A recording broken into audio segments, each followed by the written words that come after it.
Ok.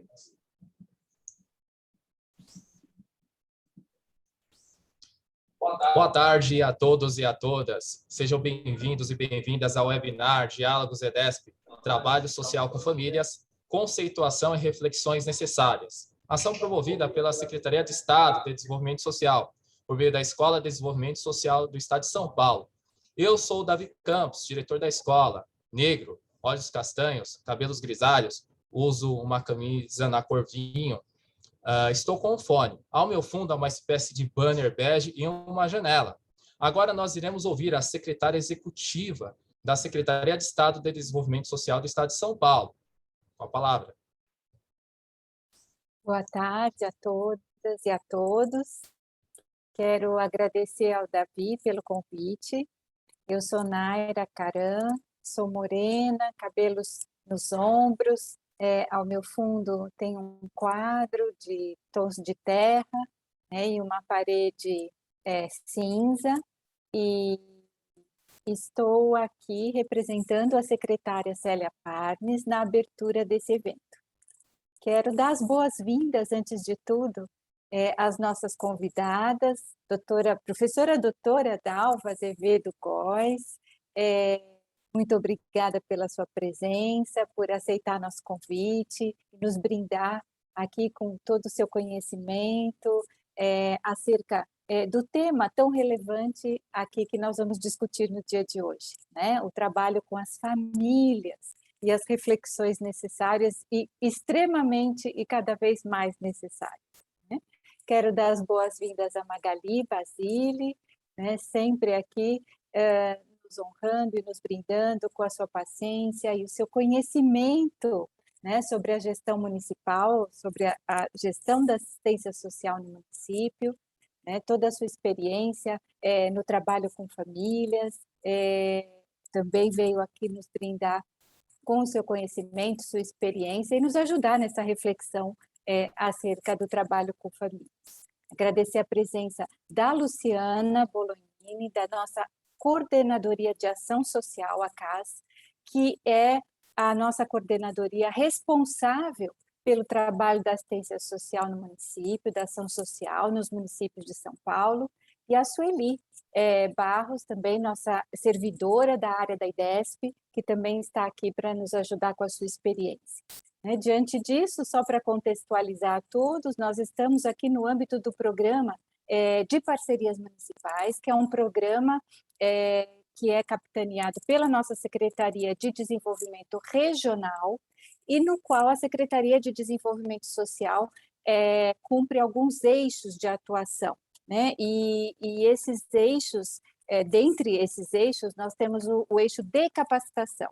E o eixo de capacitação é formado por atividades, dentre as quais esta que estamos hoje aqui desempenhando, que é o Diálogos EDESP, Trabalho Social com Famílias, Conceituação e Reflexões Necessárias. E esse Diálogos EDESP foi solicitado, na verdade, pelos municípios de Atibaia, Caçapava, Campo Limpo Paulista, Caraguatatuba, Francisco Morato e Leme, que nós devemos ter aqui os gestores municipais nos acompanhando. Mas, obviamente, que essa reflexão ela é necessária e de interesse de todos os municípios aqui, os 645 municípios do estado de São Paulo. Por coincidência ou não, hoje de manhã eu recebi uma pesquisa da Fundação Capital, que é uma parceira nossa da Secretaria de Desenvolvimento e Assistência Social, que nós temos um projeto, eu acho que todos conhecem, o Prospera Família, que é um projeto que é destinado a famílias monoparentais com crianças de 0 a 6 anos na sua constituição. E a Fundação, junto com a nossa equipe, fez uma pesquisa nos 23 municípios que compõem o projeto, exatamente para verificar as principais questões que essas famílias trazem hoje em dia como relevantes para o seu dia a dia. É óbvio que a questão do emprego, geração de renda e a condição financeira apareceu como protagonista, né? e dentro disso, o nível de endividamento que as famílias se encontram nesse momento, até com os principais canais de endividamento, mas, de forma nenhuma menos importante, apareceu também a violência doméstica no âmbito das nossas famílias e a naturalização da violência com as nossas crianças. E como essa violência está hoje em dia naturalizada nas famílias, inclusive foi um trabalho de grupos focais, um trabalho quali e quanti. Nós temos ali frases que dão para nós uma dimensão muito clara de como esses temas estão sendo tratados nas famílias, em especial as famílias que estão na condição da vulnerabilidade social e vulnerabilidade de renda. Então, mais do que nunca, esse tema é relevante. Acho que após a pandemia, ainda nós precisamos refletir muito, né, e também monitorar e conhecer e observar, para que a gente verifique quais foram os impactos do confinamento e da perda de renda nessas famílias. Então, essa pesquisa que fizemos puxamos o fio da meada e acho que a partir daí precisamos realmente nos dedicar a uma reflexão profunda acerca desse tema e de tudo que nos cabe enquanto assistência social para trabalhar nesse novo contexto. Então, diante disso, eu reitero a importância de fóruns como esse, né, de reflexão para embasar a ação e que essa ação possa vir ao encontro das reais necessidades dos nossos beneficiários. Então, diante disso, Davi, né, eu desejo a todos um excelente trabalho, né, e que essas reflexões possam, sim, colaborar para ser o início de uma revisão e que essa revisão possa se transformar em outros programas, serviços e ações concretos para a gente ir ao auxílio e ao encontro das necessidades dos nossos beneficiários. Bom trabalho a todos vocês. Nós agradecemos pelas palavras, secretária executiva Naira Caran. Muito obrigado por confiar no trabalho aqui, nos fluxos de trabalho da Escola de Desenvolvimento Social e por nos prestigiar com a sua presença, trazendo inclusive esse estudo que com certeza agregará muito a esta capacitação.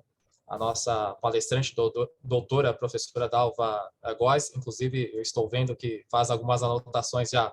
Muito obrigado mesmo, secretária Naira Caran. Agora com a palavra, a presidente do Colegiado de Gestores Municipais e Assistência Social, Magali Basile.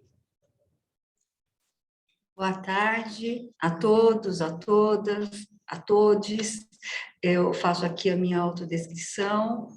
Sou uma mulher de meia idade, cabelos escuros na altura do pescoço, brinquinho bem pequenos, douradinho, com corrente dourada, estou com vestido azul marinho, manga curta, decote quadrado. Ao fundo tem aqui uma parede branca, uma planta. Estou na secretaria, mas num ambiente mais isolado, por isso estou sem máscara, né? Inicialmente, cumprimento o Davi, agradeço muito, Davi, pelo convite, pela oportunidade e o respeito que você tem demonstrado por todos os municípios do nosso estado. A Sueli Barros, companheira de longa data, que tem feito um excelente trabalho frente à secretaria, frente à EDESP agora, né? Então, obrigado por essa oportunidade. A Luciana da CAS, que também espero que tenha ouvido aí algumas dicas que a Naira já deu de pesquisas importantíssimas, Lu, para a gente fazer no estado todo, né? A nossa professora doutora, a Dalva Góes, muito obrigada por sua disponibilidade. Nós precisamos muito de toda a academia agora, junto com a base, para pensar. Por fim, eu cumprimento a Naira Caran, né? Companheira, amiga, tem feito uma gestão fantástica aí nesses 3 anos de secretaria em prol do SUAS no estado de São Paulo. Em seu nome, Naira, eu cumprimento a secretária Célia Parnes, que também tem sido uma grande parceira do colegiado, né? Cumprimento todos os gestores municipais que estão nos assistindo nessa tarde e que virão nos assistir em outras oportunidades. Lembrar da importância desses espaços de reflexão e discussão, da importância de nós levarmos aos técnicos estas discussões, este conhecimento, porque nós nos sentimos muitas vezes isolados lá na ponta, né? Diante onde bate os problemas, né? Porque na verdade a família bate na nossa porta, na porta do município, na porta do CRAS, do CREAS, da gestão do CAD, é onde nós vamos nos deparar com as famílias e com os problemas, né? E que são os problemas grandes e que cada vez tomam proporção maior. Depois da pandemia, então, nós temos uma outra realidade completamente diferente. Quando nós tínhamos um CAD único, vou falar de Atibaia, que é um município de porte grande, mas eu sei que é exatamente a mesma proporção do estado de São Paulo. Nós tínhamos até março de 2020, 8.000 famílias no CAD único. Hoje, nós temos 10.700 famílias no CAD único. E esta é a realidade geral. Nós temos situações que traz grande insegurança e instabilidade aqui para o nosso território, para a nossa ponta, que são as alterações na legislação que vem acontecendo, né? Onde nós não sabemos exatamente como nós vamos orientar o nosso usuário.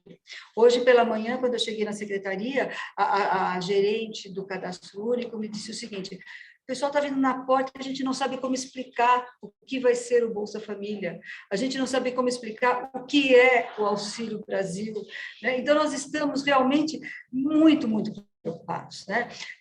Estamos preocupados com a questão dos benefícios de prestação continuada, estamos preocupados com o que será daqui por diante, né? E nada melhor do que nós nos reunirmos, refletirmos, os municípios trazerem as suas ansiedades, as suas demandas, porque nós temos uma situação posta, e que não é uma situação causada por nenhum governo específico, mas que é a redução de gastos financeiros, que é consequência de toda uma situação que veio se acontecendo no decorrer dos anos, né? E hoje nós temos uma redução de 60% do nosso orçamento financeiro, do nosso orçamento de repasse federal.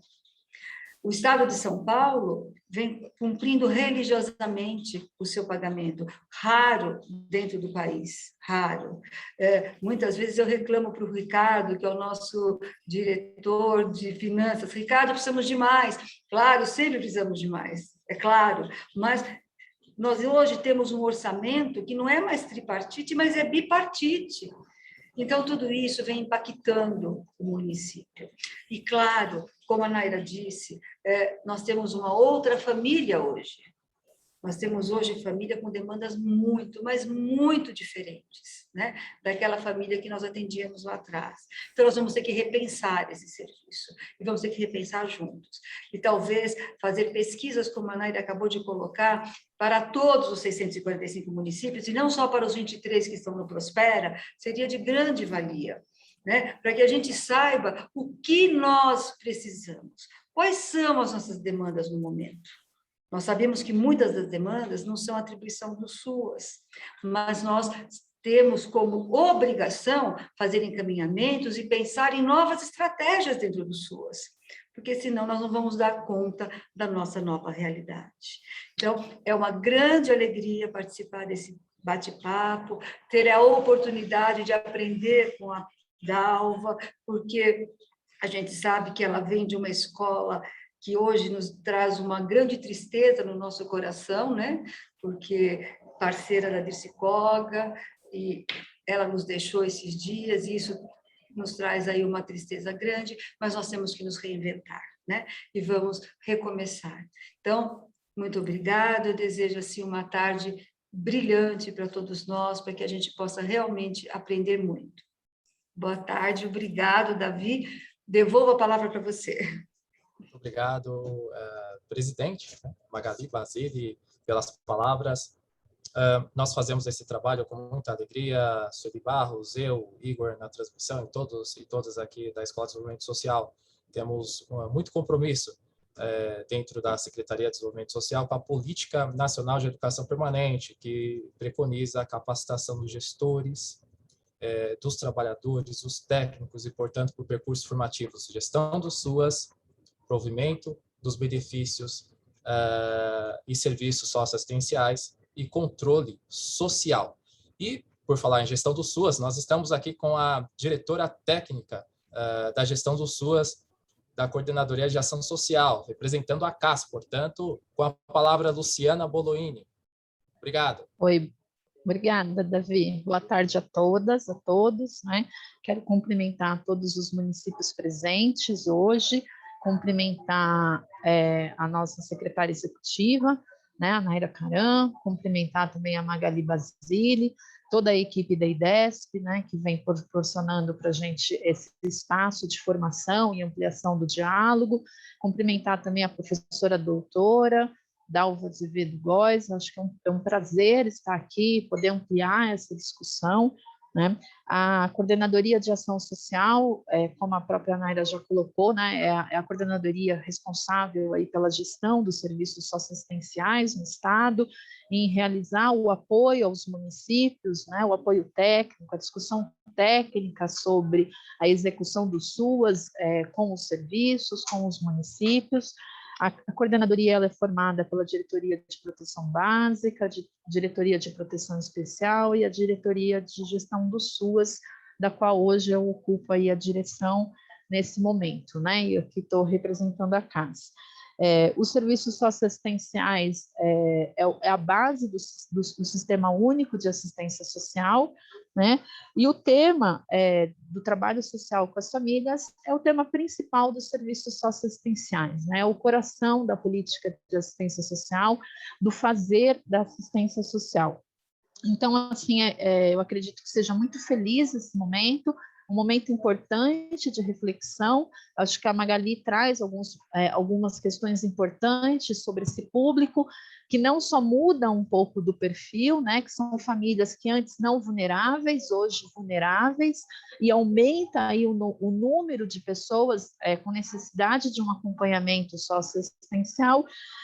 E esse tema, ele vem aí, né, agregar a nossa reflexão, o nosso trabalho, e ele é essa matéria principal do SUAS. Não vou me alongar, eu acho que a gente precisa ampliar aí o espaço para um debate qualificado com a doutora Dalva, então eu agradeço, assim, a presença de todos e desejo que a gente tenha aí uma tarde bastante proveitosa, né, que seja satisfatório para todos esse momento, tá bom? Obrigada e bom trabalho a todos.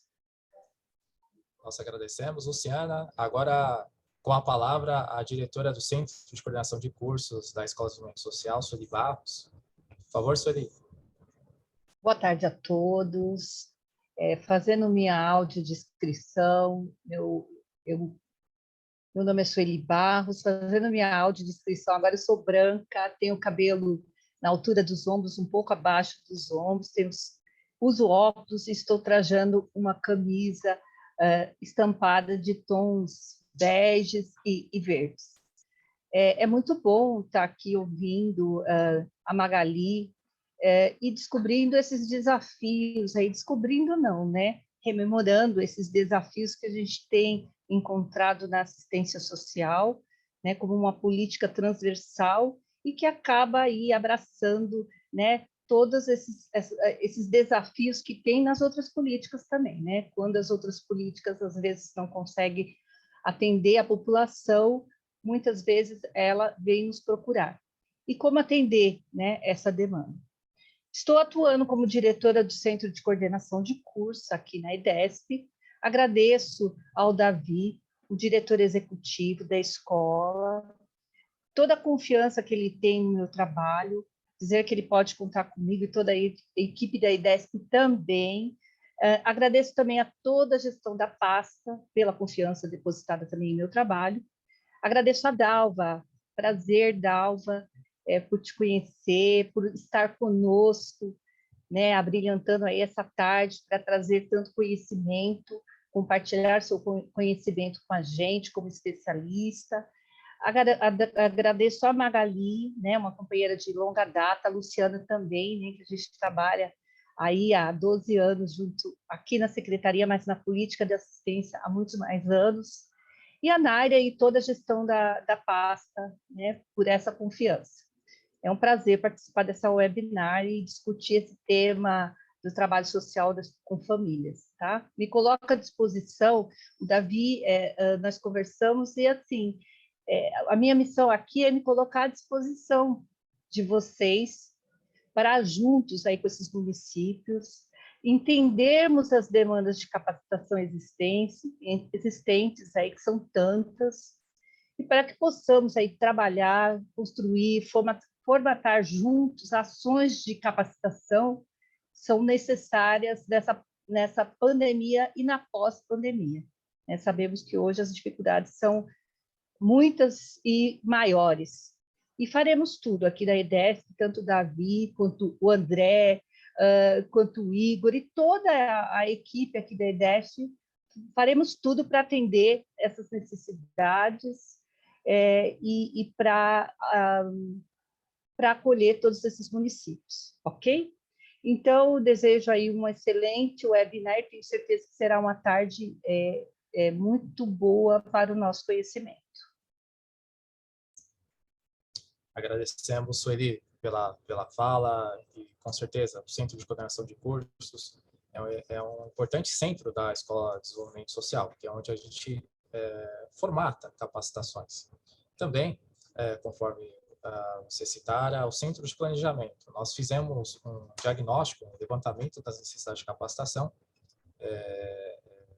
pelo Centro de Planejamento e verificamos que a metodologia do trabalho social com família, a professora doutora Dalva, é um tema que precisa de capacitação. Então, ele é tanto citado nas demandas dos municípios de grande, médio portes em metrópole, como dos municípios de pequeno porte. Nós estamos aqui com cerca de 28 participantes. Eu quero agradecer imensamente a sua presença. Obrigado por estar aqui conosco, buscando se capacitar, buscando esta orientação e informação. Durante a transmissão, nós colocaremos um link para a certificação no chat. Basta clicar nesse link, preencher com seus dados, que em tempo o certificado estará na sua mesa. Eu quero aqui citar que essa ação ela é voltada especificamente para os municípios de Atibaia, Caçapava, Campo Limpo Paulista, Caraguatatuba, Francisco Morato e Leme. Após a palestra da doutora Dalva Azevedo de Góes, nós iremos abrir a fala para que equipamentos desses municípios falem um pouquinho, nos contem qual a experiência do equipamento com o trabalho social com família e quais as dificuldades no desenvolvimento do trabalho. Então, após a palestra da professora doutora Dalva Azevedo de Góes, que foi indicada, inclusive, por Dicicoga. Dicicoga disse que ela era a pessoa mais indicada para trazer esta capacitação para nós aqui no estado de São Paulo.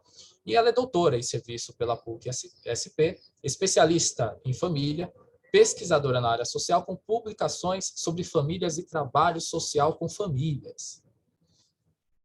Nós também enviaremos materiais, inclusive da própria professora Dalva, para você participante. Bom, agradeço imensamente, professora Dalva, por ter aceitado aí o nosso convite. Professora que está em Natal, Rio Grande do Norte, e a tecnologia nos aproxima, não é, professora? Eu agradeço imensamente pela sua vinda por meio virtual e está com a palavra, professora. Muito obrigado mesmo. Ok, obrigada, Davi, pelo convite. Podemos falar mais informalmente, né? É um prazer estar conectada com essa banca maravilhosa e com todos os presentes, que eu não estou vendo as figurinhas agora, os retratinhos, mas depois veremos quando cada um for falar. Né? Então, eu queria parabenizar por essa prática da autodescrição, acho que é bacana, eu vou ver se eu consigo fazer. Então, eu sou uma pessoa de pele clara, o Estatuto do Idoso me diz que eu já sou de terceira idade. Eu estou usando um vestido de listras coloridas, com detalhes pretos. Eu tenho cabelo castanho, na altura dos ombros. eu uso óculos e provavelmente ao fundo vocês estão vendo vários nichos, e nesses nichos tem recordações minhas de onde eu passei aí no Brasil, no mundo. Provavelmente o mais visível seja uma escultura de um índio peruano. Mas tem Fernando Pessoa, tem uma escultura mexicana, enfim. Só para dizer que nós estamos conectadas ao mundo e às pessoas de diferentes formas. Bom, já agradeci o convite que me foi feito por meio do professor Davi, e dizer assim que é um prazer dialogar sobre um assunto que é complexo, né? Mas eu queria contar para vocês de que lugar eu falo, né? Porque, dependendo do lugar de fala, o discurso é um ou é outro. Então, o meu lugar de fala é de dentro para fora, né? O que é isso, né? A professora Dirce, que já foi lembrada tantas vezes aqui, e que eu quero lamentar a perda, foi uma grande companheira de trabalho, uma amiga, né? Ainda estamos com a ferida aberta, mas vamos continuar, né? Ela falava da visão microscópica e da visão macroscópica e da importância de a gente integrar essas duas visões, esses dois pontos de vista. Mas, evidentemente, que cada pessoa ela se coloca a partir da visão microscópica, atentando para a macroscópica, ou, ao contrário, né? A partir da visão macroscópica, tentando se conectar com a microscópica. Por que eu digo que eu falo de dentro? Porque desde que eu me formei, que comecei a trabalhar no começo da década de 80, que eu trabalho com famílias, e eu comecei a pensar família de dentro, e trabalho com família de dentro, por quê? Porque a gente estava na década de 80, eu trabalhava na saúde, era um momento de uma política em saúde mental que prezava pelo convívio familiar e comunitário. E tinha muita gente internada, alguns que precisavam e outros que não precisavam mais estar internados. E a nossa responsabilidade era encontrar formas de reintegrar essas pessoas às suas famílias, às suas comunidades. E, para isso, nós, sobretudo assistentes sociais, tínhamos que nos virar para ver como é que a gente fazia essa reintegração de uma forma construtiva para todos, né? Porque a família já não sabia mais conviver com aquela pessoa, e aquela pessoa que estava no hospital psiquiátrico também já não sabia mais conviver com a família e tal. Então, a minha busca por conhecimento nessa área parte dessa necessidade. Eu reconheci que eu precisava estudar muito para tentar auxiliar essas pessoas neste processo de reintegração.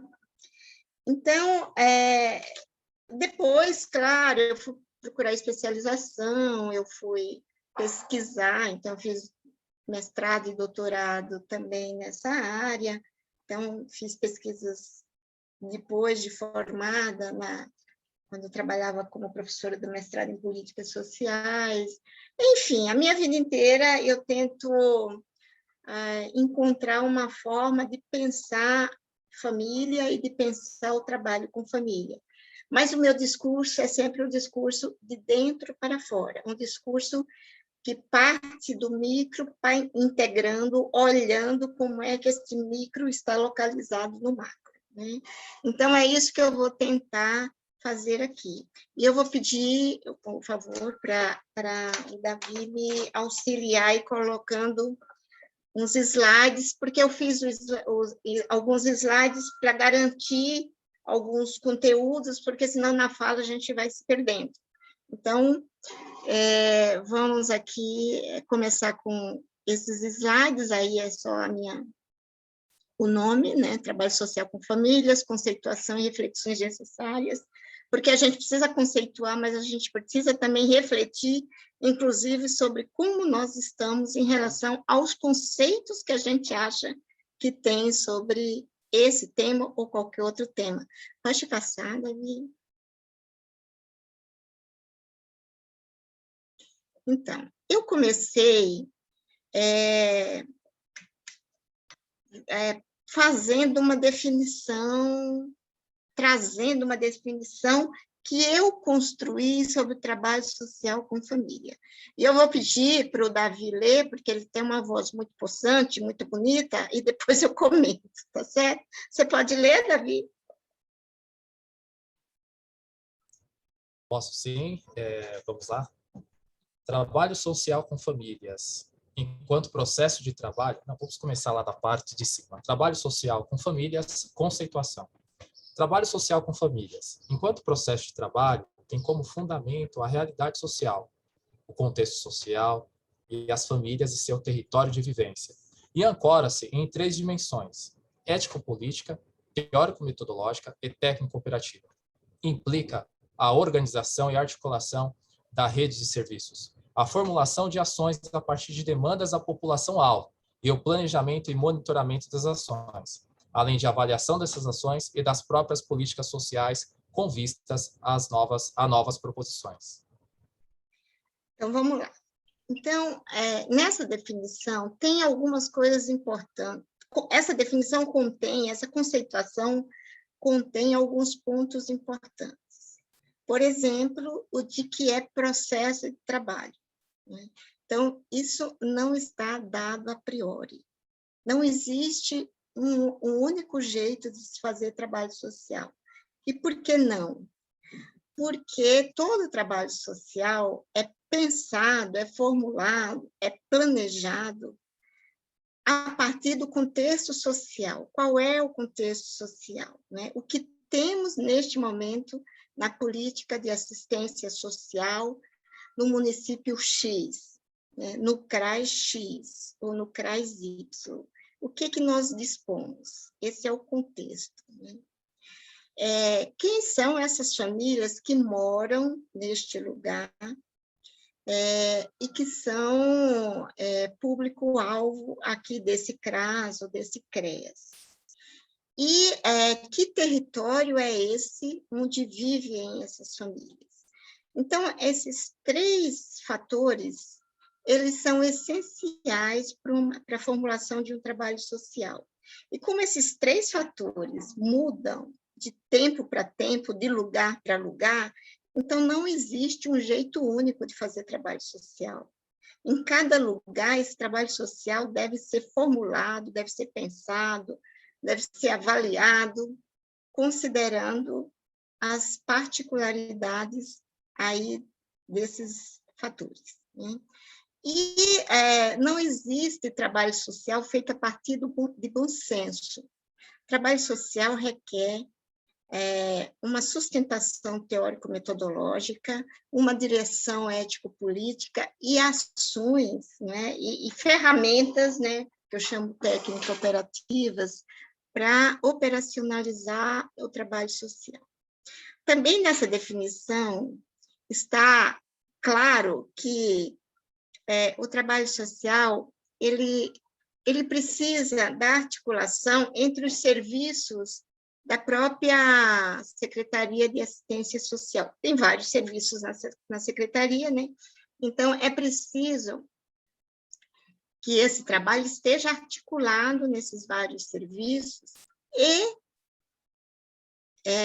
tenha uma perspectiva intersecretarial, porque intersecretarias, né? Porque tem várias questões que não são do âmbito da Secretaria de Assistência Social e precisa haver alguma parceria, ou com a saúde, ou com a habitação, ou com trabalho, né? Então, assim, o trabalho social envolve os serviços dentro da própria secretaria e dessa Secretaria de Assistência Social com outras secretarias. Ele exige planejamento. Eu não posso começar um trabalho social sem pensar assim, qual é a direção desse trabalho social, o que eu quero com esse trabalho social. E exige também que a gente vá monitorando as ações. Então, eu penso que, para fazer o desenho daquele trabalho social, inclui algumas atividades grupais ou individuais ou mais coletivas. Eu tenho que avaliar se o planejamento que eu fiz faz sentido. Eu tenho que avaliar se aquela atividade, como está sendo realizada, está atendendo às demandas, está atendendo aos objetivos, né? E, claro, que, feita essa avaliação, eu posso replanejar e eu posso, inclusive, dar indicativos para as instâncias superiores sobre quais são as necessidades que estão sendo requeridas, estão se apresentando naquele momento e quais são as requisições que a Secretaria de Assistência Social por si própria, deveria tomar, ou as ações que a Secretaria de Assistência Social, em conjunto com outras secretarias, deveria tomar, né? Então, só significa isso, essa conceituação, pouca coisa, né? Vamos adiante, Davi, por favor. Ok. Olha. Sim, desculpa. Ok. Então, nessa perspectiva, eu tenho que ter clareza qual é a conceito, assim, de que trabalho social eu estou falando. Então, nós temos, no mínimo, 2 direções, mas podemos ter mais direções. Mas aqui eu coloquei as 2 principais. Uma que é antiga, muito conhecida, e que parece um grude na cabeça de todo mundo, que é aquela que eu estou chamando de Projeto A, que entende um papel mínimo na área social, e a ideia de cidadania está muito subsumida e a ideia de normatização muito presente. Então, família tem que ser assim, cuidados com crianças tem que ser assado, é isso que eu estou chamando de normatização, sem considerar quem é essa família e quais são as condições objetivas que ela tem para cuidar dos seus filhos. O outro projeto é um projeto pautado na responsabilidade do Estado em relação aos seus cidadãos, em relação à garantia de direitos sociais. E tem ênfase na cidadania, quer dizer, no mínimo, na garantia de direitos pessoais e sociais básicos. Sabemos que estamos num momento difícil, mas não é por isso que a gente vai se distanciar dessa perspectiva. Então, essa perspectiva vale em qualquer circunstância, porque a luta por direito ela pode ser facilitada ou ela pode ser dificultada, mas ela nunca deve deixar de existir. Existe um risco, mesmo para quem se coloca dentro do projeto B, existe um risco que é bem comum, que é o de eu ter um discurso que preza a cidadania, que entende a responsabilidade do Estado para garantir o bem-estar básico dos seus cidadãos. Isso está na minha cabeça, mas não está na minha prática. Então, esse é um risco grande e nós vemos com muita frequência. O profissional, o gestor, fala uma coisa, mas na hora da execução faz de uma forma diferente. Às vezes ele tem consciência disso, e às vezes ele não tem consciência disso. Por isso é importante que, o trabalho de equipe é sempre muito importante, mas é importante que a equipe esteja à vontade para dizer, vou pegar aqui o nome de quem? Sueli, vou sortear Sueli, que algum colega da Sueli diga assim, Sueli, você tem um discurso bem bonito sobre assistência social, mas eu percebo que quando você vai executar, esse discurso não passa para execução. Você pensa uma coisa, e você direciona a execução, a sua ação, por um outro lado. Você já refletiu sobre isso? Essa é a minha percepção. Você já refletiu sobre isso? Bom, Sueli, foi só hipótese, tá? Bom, mas eu queria marcar essas duas direções. São duas direções que vivem constante tensão pelo passado que a gente tem, mas também por causa de uma certa incoerência que às vezes existe entre o discurso e a execução. Davi, pode passar, por favor? Então, aqui, é porque às vezes eu acho que a imagem ela ajuda a fixar. Então, vocês estão vendo que tem 4 esferas conectadas. Elas precisam estar conectadas. A dimensão teórico-metodológica, o básico são os suportes referenciais, que, no meu caso, né, estão assentados na perspectiva histórico-crítica. E, no meu caso, que eu estou falando, nessa perspectiva do trabalho social que eu estou aqui apresentando. A dimensão ético-política, que tem um claro compromisso com a população e com a defesa de direitos. E a dimensão técnico-operativa, que é as ferramentas que eu uso para a realização do trabalho social e que tem que estar alinhadas.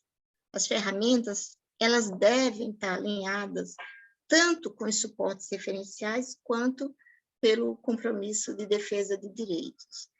Veja, a ferramenta em si não quer dizer nada. Um trabalho em grupo pode ser altamente normatizador, ou um trabalho em grupo pode ser altamente emancipatório. Então, eu uso a ferramenta nessa ou naquela direção. Depende aí da minha concepção de relação com a população. Se eu estou me relacionando com essa população enquanto sujeitos de direitos, tendo como meta emancipação, eu vou trabalhar em grupo nessa direção. Mas se eu não tenho isso assimilado, eu posso aí trabalhar numa perspectiva de normatização.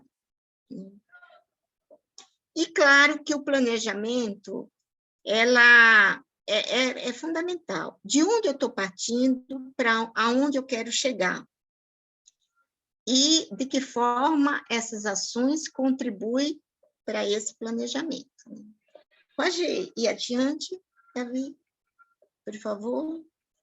Aqui é só uma ilustração aqui do que é o trabalho social. Então, do que o trabalho social precisa contemplar. Então, aqui nós temos uma população aí indiferenciada. Nós temos, no caso aqui, é o município de São Paulo, mostrando assim que cada região do município de São Paulo tem uma certa configuração. E, embora isso daqui não esteja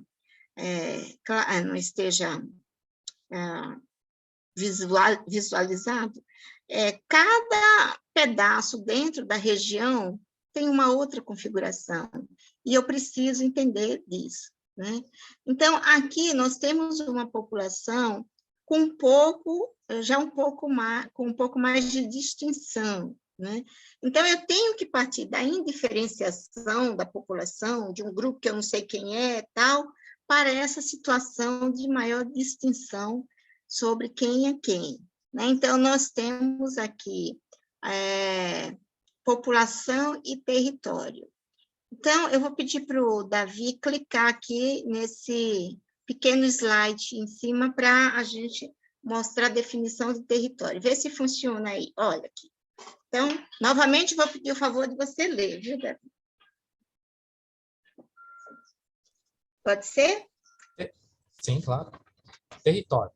Território é o fundamento do trabalho, o lugar da residência, das trocas materiais e espirituais e do exercício da vida.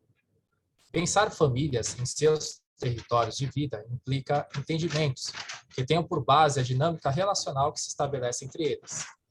Implica compreender que o território é elemento pulsante da vida e da realidade social e que essa perspectiva pode contribuir para que se possa adentrar na apreensão do cotidiano de vida dos sujeitos, na superação e possível refinamento no trato às demandas por segurança e proteção social.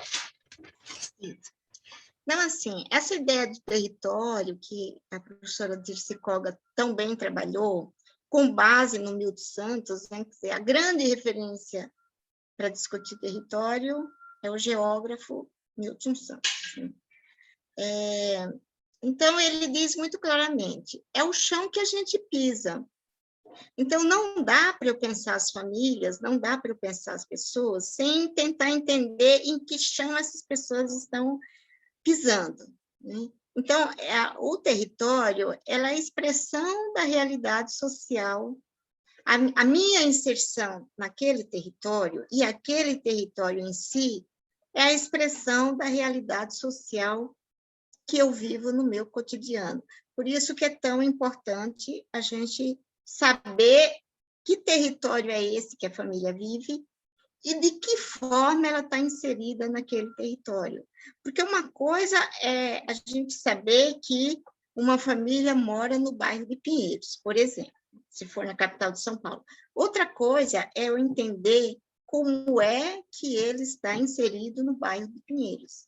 Porque se você pensar que ele pode ser um empregado doméstico que mora lá no edícula da casa do patrão, pode ser que ele não tenha nenhuma inserção no bairro. Ele mora lá, mas ele não tem nenhuma inserção no bairro. E o que isso significa para ele? Né? Na pior das hipóteses, isolamento social. Então, não basta saber que ele mora no território X, eu tenho que saber qual é a inserção dele nesse território. Você volta, Davi? Seria para o slide 6. Enfim, ele não está voltando automaticamente, então vai voltando manualmente para o slide 6, por favor.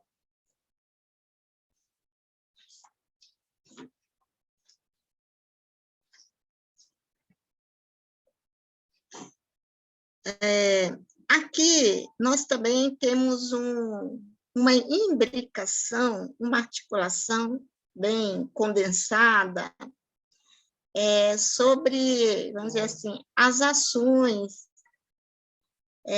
de um trabalho social com família. Então, nós temos o atendimento direto às famílias, às pessoas de forma geral, e isso nunca pode deixar de existir, né? E, para isso, eu demarquei de novo que, para eu saber fazer aqui, planejar o atendimento, eu tenho que conhecer muito bem a realidade dessas famílias, a realidade dessas pessoas. Esse atendimento direto, ele só vai funcionar bem se eu tiver clareza de com que serviços eu posso contar. Porque se a família apresenta esta ou aquela demanda, eu preciso entender que serviços atendem a esta finalidade. Com que serviços eu preciso fazer parceria para que aquela demanda seja atendida. Então, eu, profissional, eu, gestor, tenho que ter clareza disso e tenho que estar articulada com a rede. Hoje se fala muito em trabalho em rede. Em alguns lugares isso funciona, em outros lugares isso não funciona. Hoje mesmo eu estava supervisionando uma situação da Tribunal de Justiça de São Paulo, e a justiça precisa estar muito articulada com a rede. Né? Então, nós temos críticas importantes, porque a articulação entre a justiça e a rede é uma articulação, vamos dizer assim, problemática, porque muitas vezes a justiça acha que está num patamar acima e põe todo o trabalho a perder, porque quando a gente pensa em rede, não tem ninguém acima nem abaixo, está todo mundo no mesmo patamar. E, às vezes, os demais integrantes da rede se colocam do tipo assim, a justiça mandou eu fazer isso, eu faço. Né? Como se não pudesse dizer para a justiça, olha, o papel da assistência social é esse. O que foi solicitado não tem similitude com a finalidade da assistência social. Né? Então, eu preciso dizer isso com todo cuidado, mas eu tenho que dizer, porque senão eu vou fazer um trabalho que não é da minha competência e vou deixar de fazer o trabalho que é da minha competência. Então, a articulação da rede precisa estar bem azeitada, como se diz popularmente, né? E a avaliação, ela tem que ser constante. Eu não posso descuidar da avaliação de cada uma das atividades que eu faço no trabalho social. Não posso descuidar, porque eu tenho que saber se ela está atendendo a necessidade, porque se não tiver, eu faço um novo planejamento. Pode passar, Davi, por favor?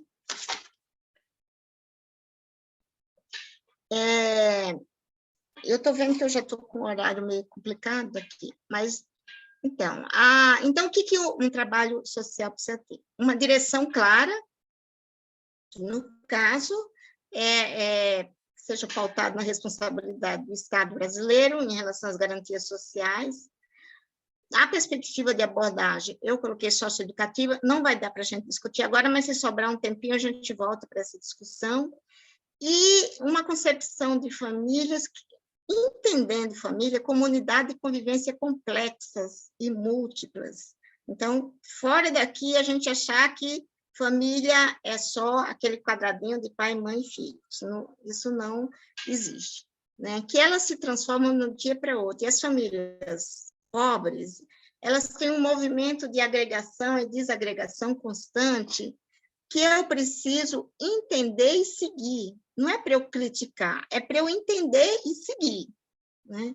Olha, o que está acontecendo para estar ocorrendo essa desagregação? Essa desagregação foi desejada? Se não foi desejada, vamos ver como é que a gente pode recompor. Se foi assim, porque é um movimento natural, vamos ver como a gente se reorganiza, enfim, nesse novo grupo. Né? É importante eu entender também que a família, em termos dessa organização, reflete as determinações sociais. Por exemplo, hoje, as questões de trabalho elas sempre foram, têm uma predominância em relação à organização das famílias. Por quê? Porque se não tem acesso a trabalho, não tem acesso à renda. E se não tem acesso à renda, não tem acesso à moradia, não tem acesso à alimentação, não tem acesso à locomoção, não tem acesso a nada. Né? Então, assim, o trabalho é uma das expressões mais importantes da questão social e ela impacta a família sobremaneira. Mas é claro que a gente também tem que pensar como é que cada família singulariza os impactos que vêm do macro social. Porque se eu não compreender que cada família tem o seu jeito de lidar com isso, eu vou homogeneizar as atividades como se elas atendessem às necessidades de todas aquelas famílias. E não é bem assim. Eu preciso estar atenta às questões de trabalho, por exemplo, que afeta aquela população que está no CRAS. Mas eu tenho que entender também como é que cada família que está no CRAS está singularizando essa situação. Né? Então, por isso que eu trabalhei em algumas, como assessoria ou como supervisão em alguns espaços de assistência social, e eu sempre achei muito estranho fazer, por exemplo, grupo com famílias em descumprimento das condicionalidades. Bom, mas se todas estão no mesmo patamar, o que uma pode ensinar para a outra, né? Então, acho que assim, você segmentar questões, sobretudo aquelas questões, aquelas situações que estão precisando ser repensadas, eu não sei se é um bom caminho. porque uma família ensina a outra, desde que a família não esteja na mesma situação. Bom, então, assim, acho que eu queria marcar o quê? Que a gente tem que compreender que a família reflete o macro, né? A família reflete também o que está acontecendo com ela internamente. Mas muitas coisas que acontecem com ela internamente, aqui já foi falado da violência doméstica, é reflexo do que ela vive fora, né? Então, uma pessoa que não tem acesso a nada, ela é violentada todos os dias. É essa a linguagem que ela conhece. Então, assim, eu vou achar absurdo que haja violência numa família como essa, dentro, interna? Não posso achar, porque essa família, na sua relação com o espaço social, ela é violentada todos os dias e todas as horas. Essa é a linguagem que ela conhece. Então, vamos um pouco adiante.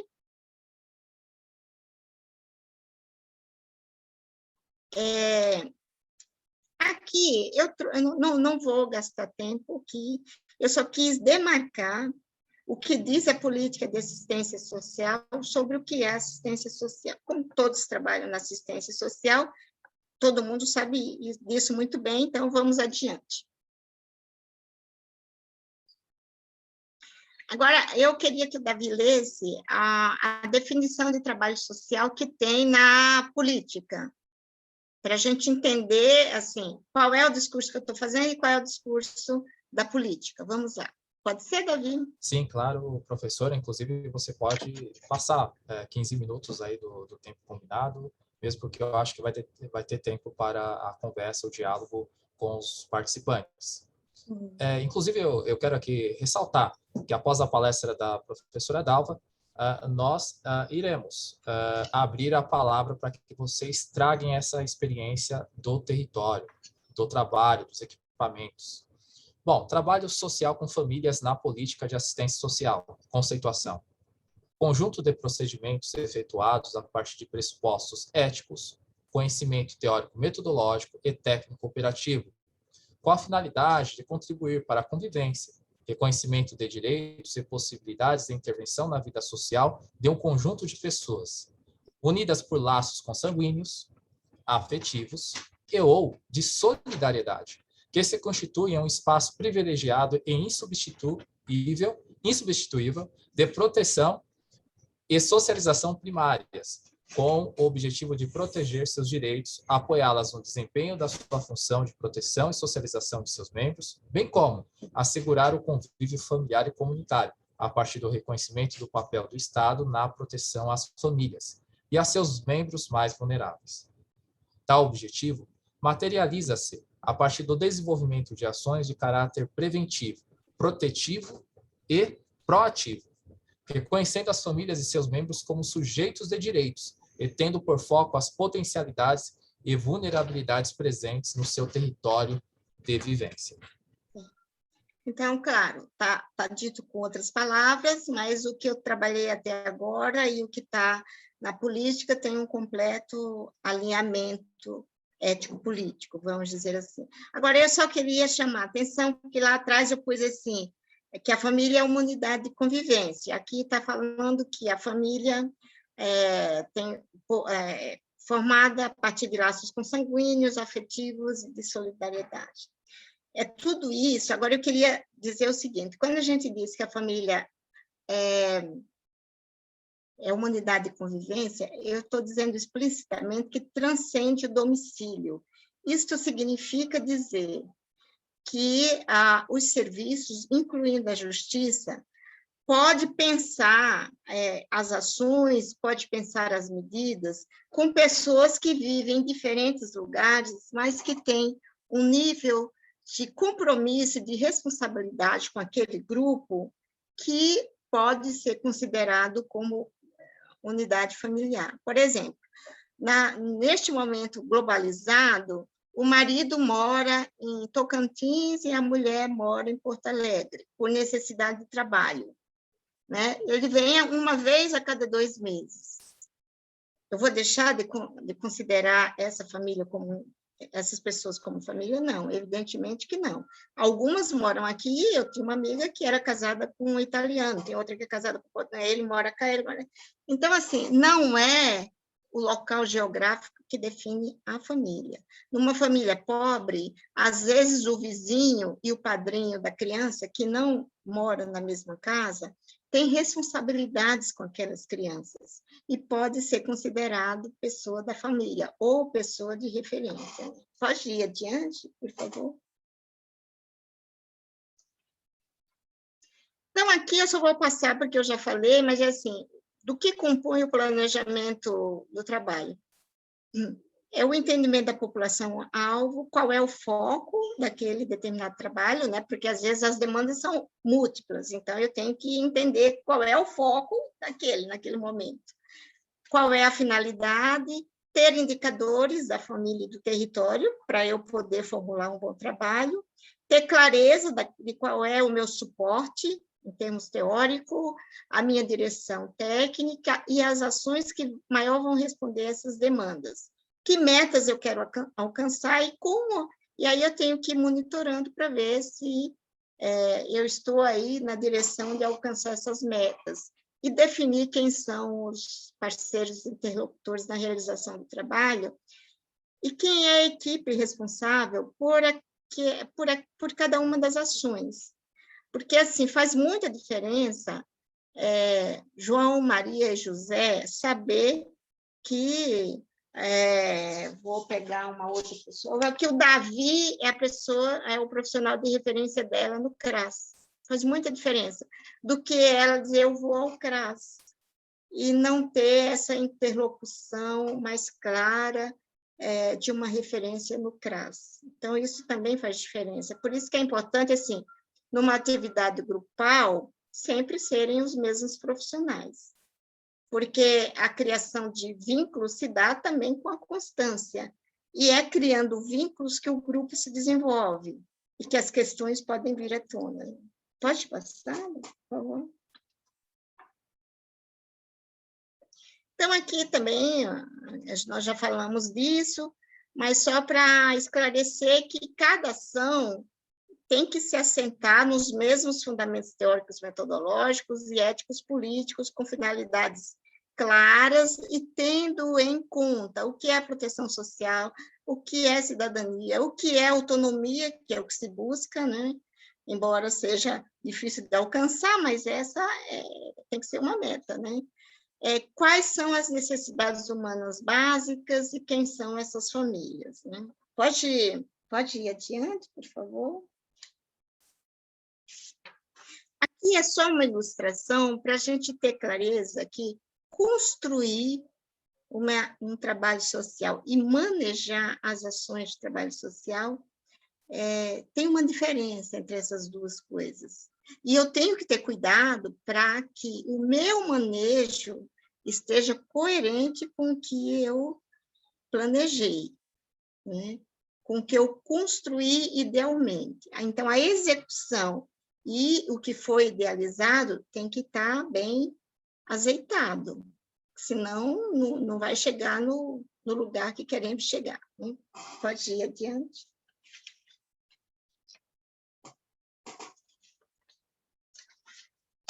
Então, aqui tem um pouco os desafios, né? Primeiro, assim, se eu achar que a política de assistência social vai dar conta de tudo, eu não vou chegar em lugar nenhum, né? Porque tem uma série de questões que a política não dá conta sozinha, né?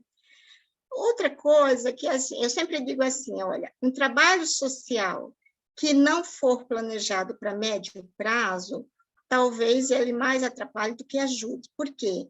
Porque quando uma família ou uma pessoa se insere num determinado trabalho e esse trabalho deixa de existir, às vezes sem nem ser comunicado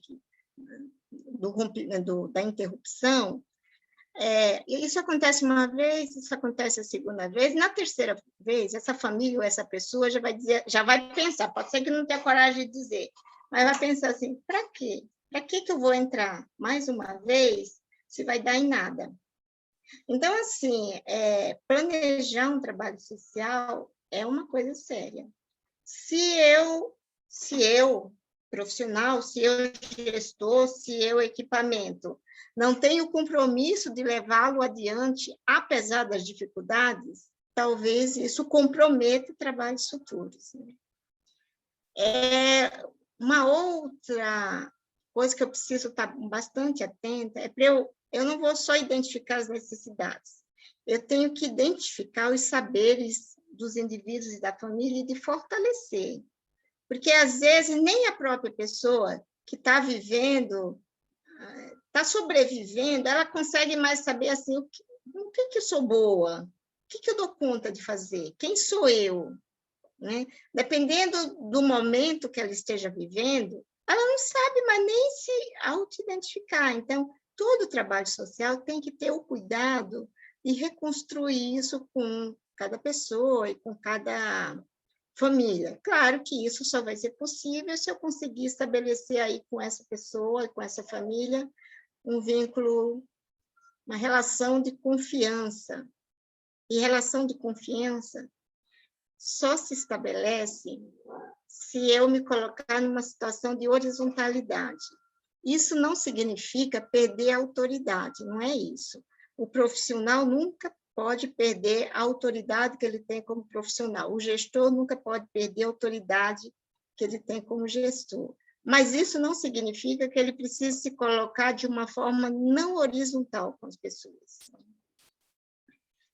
E, evidentemente, eu só vou fazer um trabalho social consistente se eu tiver atualizado em termos teóricos metodológicos, né?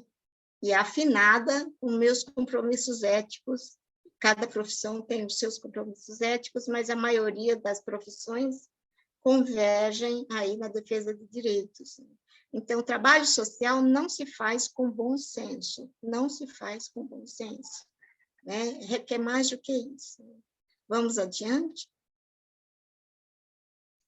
Aqui é só representação aí de diferentes configurações familiares. Vamos adiante?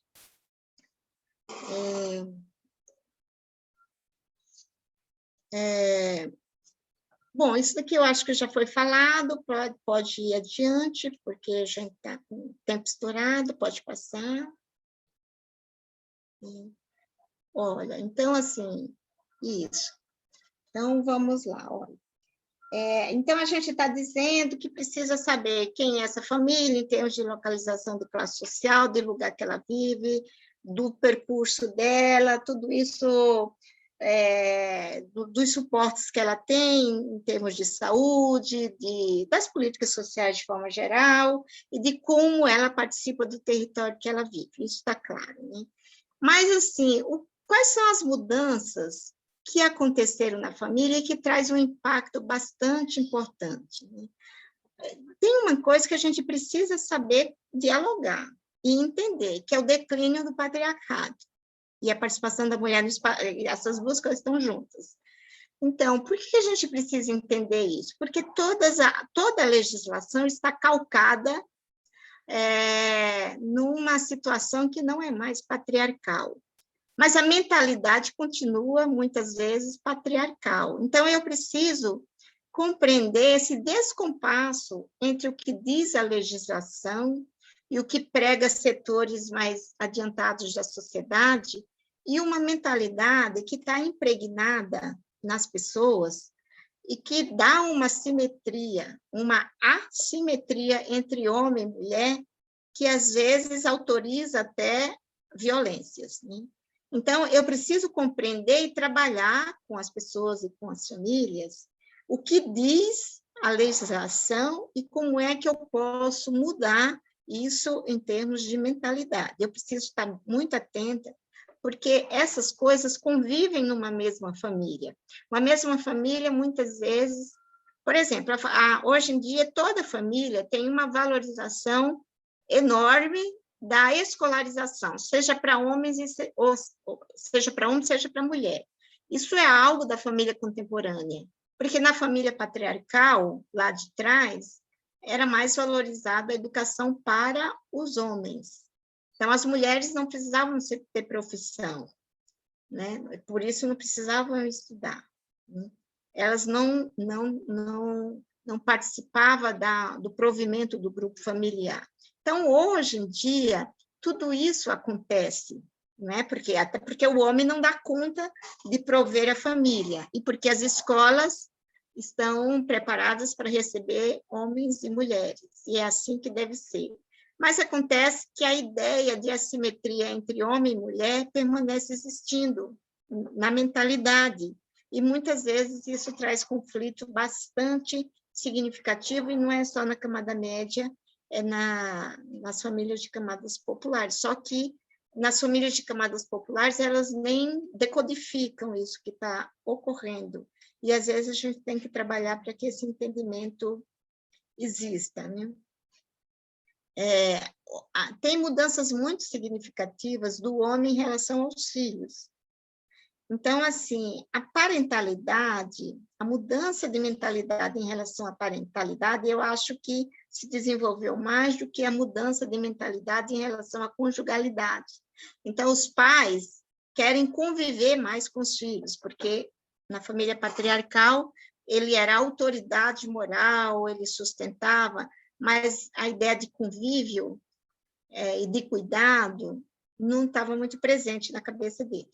Hoje em dia, os pais têm gosto por estar com seus filhos. Estou falando de forma geral, é claro que tem uns que não têm isso, mas de forma geral tem, né? Então, mas em relação à mulher, nem sempre ele fez essa mudança de mentalidade. Isso nas varas de família, na justiça, aparece muito claramente, mas também aparece nos trabalhos da política de assistência social, e isso traz muitos conflitos internos à família, né? E a gente também tem que entender, inclusive aqui a secretária falou aqui de um projeto para famílias monoparentais com crianças pequenas, né? Então, essa é uma questão que a gente precisa pensar, porque os trabalhos sociais geralmente deixam os homens de fora. Isso é uma coisa que a gente não pode mais permitir. A gente tem que incluir os homens, porque os homens estão perdidos, muito perdidos. E essa coisa de eles darem fora não é só por falta de compromisso, não. Muitas vezes é porque eles não aguentam lidar com aquela realidade, porque se eles têm na cabeça deles que eles têm que dar conta da família, e eles não, mas na realidade eles não estão dando conta de coisa nenhuma, porque não tem dinheiro, não tem isso, não tem aquilo, eles podem ficar num nível de aflição bastante grande, que a melhor saída para eles, na cabeça deles, é ir embora. Eles até acham que não estão fazendo mal à família, porque eles não estão cumprindo aquele papel clássico. Então, os homens precisam ser apoiados nesse sentido. Eles precisam entender que, mesmo que eles não possam prover o grupo familiar, eles têm outros papéis no grupo familiar, e que, por isso, a presença deles é bastante importante. Então, nós não podemos, nem na saúde, nem na educação, nem na assistência, deixar os homens de fora. Nós temos um papel importante em relação a isso. Pode ir, Davi, por favor. Então, assim, só um retratinho da família pobre, do que caracteriza a família pobre, talvez a diferença da família de camada média. Você pode ler, Davi, por favor? Sim, claro. A família de camadas populares associa àqueles em que se pode confiar. Como não há status ou poder a ser transmitido, o que define sua extensão é a rede de obrigações que se estabelece. Sua configuração em rede envolve um sistema de obrigações morais que tanto pode viabilizar condições básicas para a sua existência, como dificultar a individualização. As relações com os parentes estão diretamente associadas ao sistema de obrigações morais. Assim, a noção de obrigação se sobrepõe à de parentesco. O lugar da autoridade tende a ser ocupado pelo homem, o que não ocorre no mundo da rua, face às suas condições de vida e trabalho. Então, isso é bastante importante que a gente entenda. Olha, estava falando dos homens, vou continuar falando dos homens. Assim. Então, o homem pobre, que não tem trabalho regular, ou que tem trabalho regular, mas não qualificado, ele, na empresa que ele trabalha, no serviço público, no lugar, no espaço socioocupacional, ele não manda em ninguém, ele é mandado por todo mundo. Na rua, ele não tem nenhuma autoridade, porque o dinheiro dele não compra nada. Então, ele também não tem nenhuma autoridade. Capaz de ele chegar na vendinha e alguém já falou, vem o seu Zé com 10 reais querendo levar uma feira, né? Também é desacreditado. Em casa, ele precisa se sentir autoridade. Só que, às vezes, a família também cai matando, porque assim, ele não sustenta a família, a mulher, às vezes, não tem essa compreensão, às vezes a mulher tem mais facilidade de ganhar dinheiro do que ele, né? Porque se ela é diarista, às vezes o montante de dinheiro que ela traz para dentro de casa é maior do que o montante de dinheiro que ele traz. E isso se instala um conflito, então é preciso pensar junto com as pessoas desse grupo que significado isso tem, né? E no sentido de, não é de consolidar a simetria entre homem e mulher, mas é de entender qual é o valor deste homem dentro deste grupo, assim como qual é o valor desta mulher dentro deste grupo. Por isso, a importância da gente saber compreender e saber lidar com essa situação, né? E uma outra coisa aí é que quando a gente perguntar para uma família pobre, assim, quantos irmãos você tem? E ela me disser, eu tenho 10 irmãos. A mulher, por exemplo, diz, eu tenho 10 irmãos. Onde eles estão, e ela só souber dar notícia de 3 ou 4, não é para pensar que ela não tem sentimento de família. É porque essa ideia de que a luta pela sobrevivência faz com que ela esteja mais envolvida com aqueles que estão auxiliando o grupo familiar a sobreviver.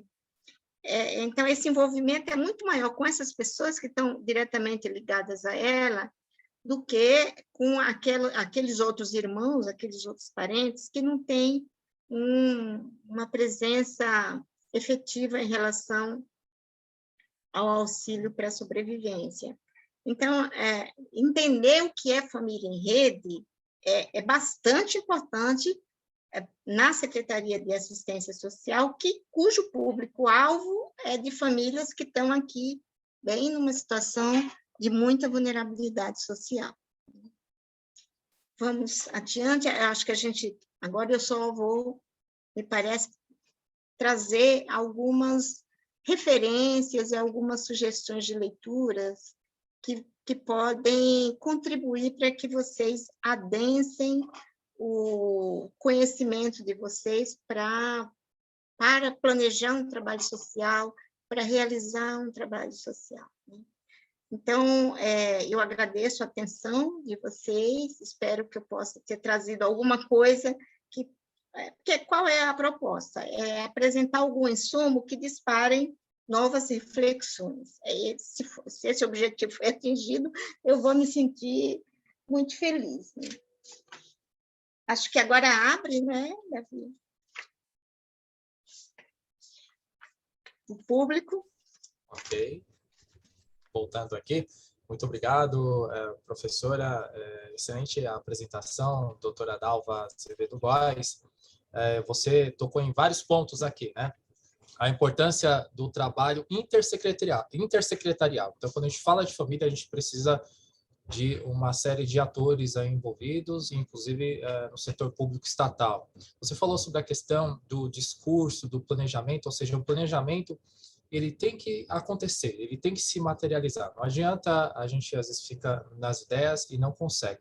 Você também focou muito no ponto do território, entender o chão que as pessoas pisam, a partir, inclusive, de uma leitura do Milton Santos, que fora também apropriada por Dicey Coga. Dicey Coga se apropriou dessa leitura de Milton Santos. Então, entender o chão que as pessoas pisam. Segmentar, não necessariamente segmentar as famílias, não necessariamente é algo que contribui para o trabalho social com família. Pelo que eu entendi aqui da sua fala, você diz que é importante, às vezes, unir essas famílias, jungir, porque uma apoia a outra, uma consegue. Então, há um trabalho ali de uma rede de solidariedade entre essas famílias que estão fazendo parte de um trabalho social. você falou também dessa questão, né, da conceituação de família, e tocou tanto na unidade de convivência, como também na ideia de que ela transcende o domicílio, ou seja, famílias são laços de solidariedades, não só laços consanguíneos ou um laço estabelecido por um local. Mas você falou muito dessa questão da solidariedade, inclusive você enfatizou a importância desse laço de solidariedade no trabalho social com família, que é importante a manutenção da equipe que cuida dessa família, porque há uma identificação. Então, eu acho, eu não sei, aí eu iria utilizar uma palavra, mas eu não sei se é a correta, e depois a professora me corrige, mas eu acho que esse laço também se dá pelo afeto, né? Então, pela a identificação e o afeto, né? Você se sente menos constrangido ou constrangida a dar um depoimento, a falar com aquele trabalhador da assistência social. Você falou sobre terminar um trabalho, né? Não deixá-lo pela metade. E isso é extremamente importante para fortalecer, inclusive identificando as potencialidades das pessoas que formam uma família.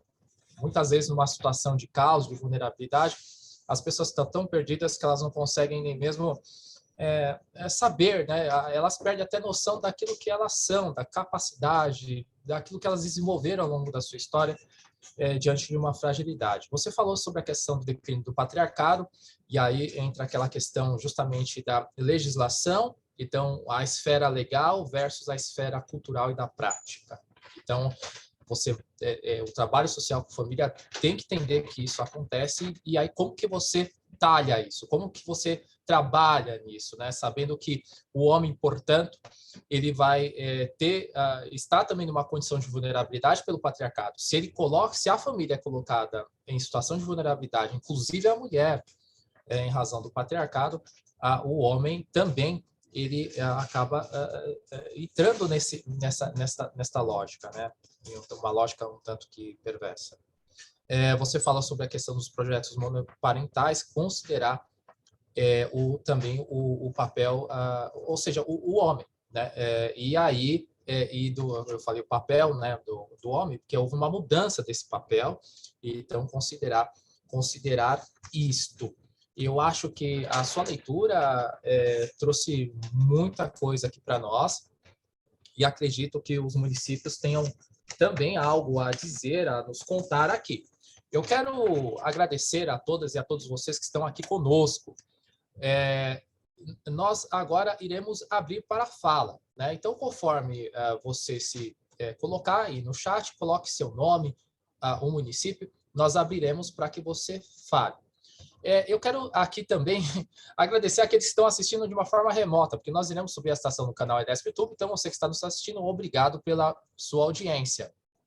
Essa ação está sendo promovida pela Secretaria de Estado de Desenvolvimento Social e por meio da Escola de Desenvolvimento Social do Estado de São Paulo. Estamos aqui com a professora doutora Dalva Azevedo Góes. Muito obrigado pela sua participação, pela Política Nacional de Educação Permanente. Obrigado a todos e a todos vocês e um bom final de tarde. Até!